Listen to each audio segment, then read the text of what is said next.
The jinn are a creation of Allah subhanahu wa ta'ala that are very different than us. And Allah created the jinn before He created man. How do we know this? The story of Adam alayhi salam, right? فَسَجَدَ الْمَلَائِكَةُ كُلُّمْ أَجْمَعُونَ إِلَّا إِبْلِيسِ. There was already Iblis and all of the other jinn. Iblis was of the jinn, by the way, because Allah clearly says in Surah Al-Kahf, كَانَ مِنَ الْجِنِّ. Iblis was of the jinn, فَفَسَقَ عَنْ أَمْرِ رَبِّهِ. And Iblis, when Adam was created, Iblis walked around him. Our Prophet ﷺ said, Iblis walked around him to see what is this creation, and poked him and found him to be hollow. Because we're hollow, we have holes, we have a hole inside of us. And so Iblis said, I will have control over this hollow creature. I'll be able to get inside him and be able to control him. And the Prophet ﷺ said that the shayateen run through you like your blood does. They have the ability to go inside of us and give us evil thoughts. So the jinn were created before Adam alayhi salam. And Allah gave the jinn powers that He did not give Adam. Allah created the jinn from a smokeless fire. From a smokeless fire. Now, if you want to get a little bit Einsteinian or physical here, this basically means they are created from a type of energy.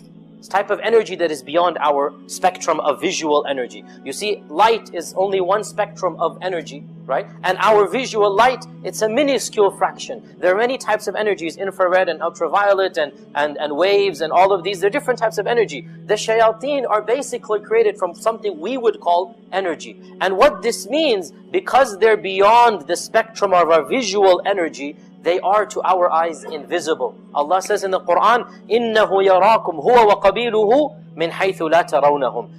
Iblis and his army can see you from an area you cannot see them. إِنَّهُ يَرَاكُمْ هُوَ وَقَبِيلُهُ مِنْ حَيْثُ لَا تَرَوْنَهُمْ. They can see you, you cannot see them. Because they live in a world that we cannot sense. Our eyes cannot see that energy. Just like we cannot see ultraviolet, we cannot see radio waves. Similarly, we cannot see that type of creation of the jinn. Now, a lot of people have legends and misunderstandings about the jinn. A lot of people are scared of the jinn. And this is not the purpose of talking about the jinn. The reality is, the jinn are weaker than us if we turn to Allah. If we turn to Allah, the jinn are weaker than us. And firstly, the Muslim jinn do not harm us. The Muslim jinn are our brethren, and they leave us be and we leave them be.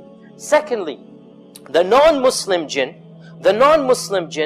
their main method of harming us is not by turning on and off the light switch, or by making our pen disappear, or by wondering where our homework has gone. You go to the teacher, say, the jinn took my homework. No. That's not the way. The main way they harm us is what? Waswas. Min sharril waswasil khannas. This is the main way they harm us. What is waswas? Waswas means they have inner thoughts.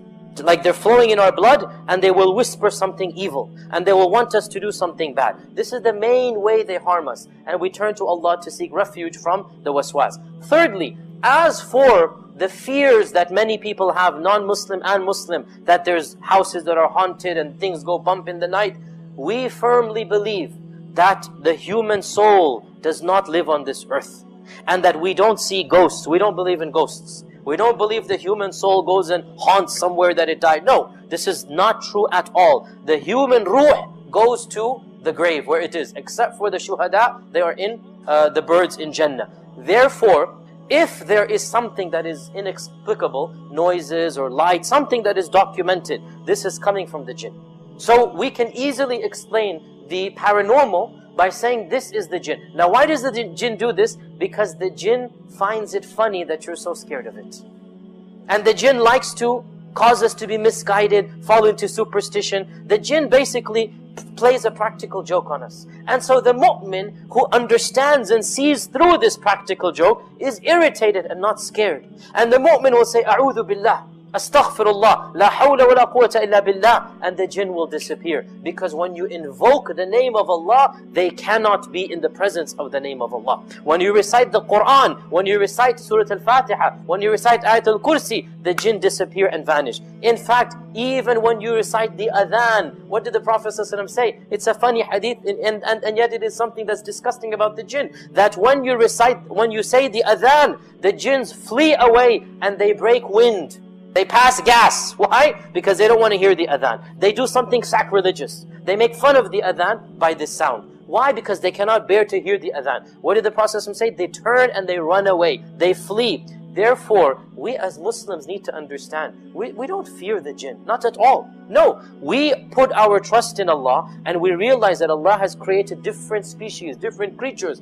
Of the benefits of studying about the jinn, our iman in Allah increases, that Allah is so powerful. He has created different beings. He has created men. He has created animals. He has created jinn. Of the benefits of studying about the jinn, we feel humbled that Allah has chosen us over the rest of the creatures. Even though this species has so many powers we don't have, still we have more blessings than the jinn. And Allah has preferred us over the jinn. Of the benefits of studying about the jinn is that we realize that because we don't see the jinn, we need the protection of Allah to protect us against the jinn. We need Allah's protection. And the more closer we are to Allah, and the more dhikr we do, and the more Quran we recite, the more fortress that we have against the jinn. Our Prophet ﷺ said that dhikr is a fortress that protects you from shaitan. And that's why when we go out of the house, we do dhikr. When we enter the house, we do dhikr. When we enter the restroom, we seek Allah's refuge from the jinn. Because the jinn, these non-Muslim jinn, the Muslim jinn, they are good. The non-Muslim jinn, they love filth and they love najasa. And so they love to be where there's filth and najasa, which is the toilet. So when we enter, we seek Allah's refuge from the jinn. So knowing that there's an enemy out there makes us more on guard. We're always turning to Allah, wanting to have a relationship with Allah. Few final points. The myth that exists that some people control the jinn. Right? This is something very common in our culture. And especially we hear it from, I mean, with all respect to our grandmothers and great-grandmothers, basically the women. They like to talk like this. They say, oh, my friend, she could control the jinn. Or I knew this great saint, there was a jinn who would be giving him khidmah or helping him out. This is all old wives' tales. No truth to it. Why do we know this? Because Sulaiman said, I want the control that nobody else does. It was Sulaiman who could control the jinn. No other human being can control the jinn. No one. Our Prophet Muhammad ﷺ said in a hadith when he was reading salah once, hadith is in Bukhari, that when he was reading the salah, he stepped back. And the Sahaba didn't understand what's happening. But because they're following him so much, they all stepped back along with him. The whole masjid moved back. And then he stepped forward. And the whole masjid stepped forward. And then he finished the salah. And then he explained what happened. Is that Shaitan came to me and he tried to brandish some fire of hell, a stick from the fire of hell. So I stepped back and sought Allah's refuge. And then I came forward to conquer him and to control him.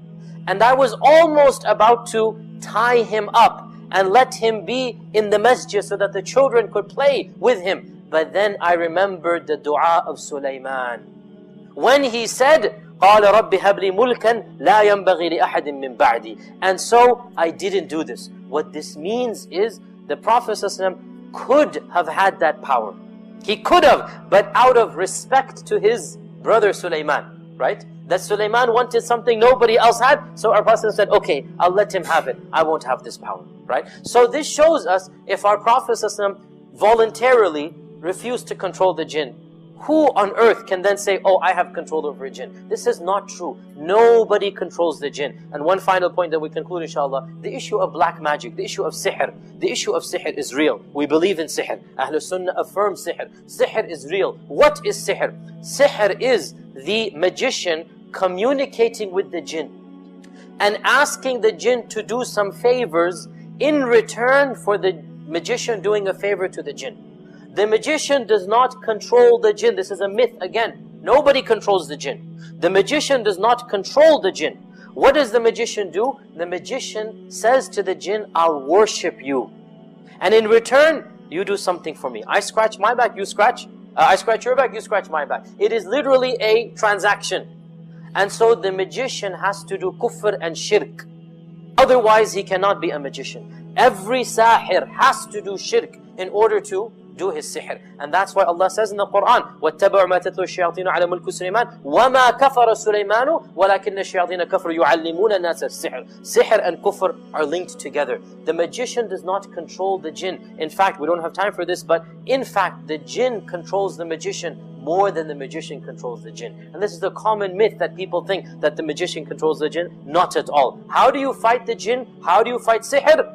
By turning to Allah subhanahu wa ta'ala. Surah Al-Falaq, Surah Al-Nas, Surah Al-Fatiha, Ayat Al-Kursi, reciting the last two verses of Surah Al-Baqarah. This is how we fight the jinn. And believe you me, and I speak from experience, but I won't tell you any stories. Believe you me, you turn to Allah and you recite the Quran, and wallahi, you see with your own eyes, Ra'y al-Ayn, you see with your own eyes that these beings have no power at all when you invoke the name of Allah subhanahu wa ta'ala. The Muslim, the mu'min, is never scared of the jinn. He is only scared of Allah subhanahu wa ta'ala. So when the mu'min turns to Allah, then all fears dissolve. And therefore, if you encounter something strange, if something like this happens, do not be scared. Put your trust in Allah, recite the Quran, turn to Him, seek refuge in Him, and inshaAllah ta'ala, you will overcome this evil creature. May Allah subhanahu wa ta'ala protect us from the waswas of this khannas. May Allah subhanahu wa ta'ala allow us to conquer our evil jinn and make sure that he doesn't give us the evil impact. May Allah subhanahu wa ta'ala cause us to be righteous and cause us to live as Muslims and to die as Muslims and to be resurrected as Muslims.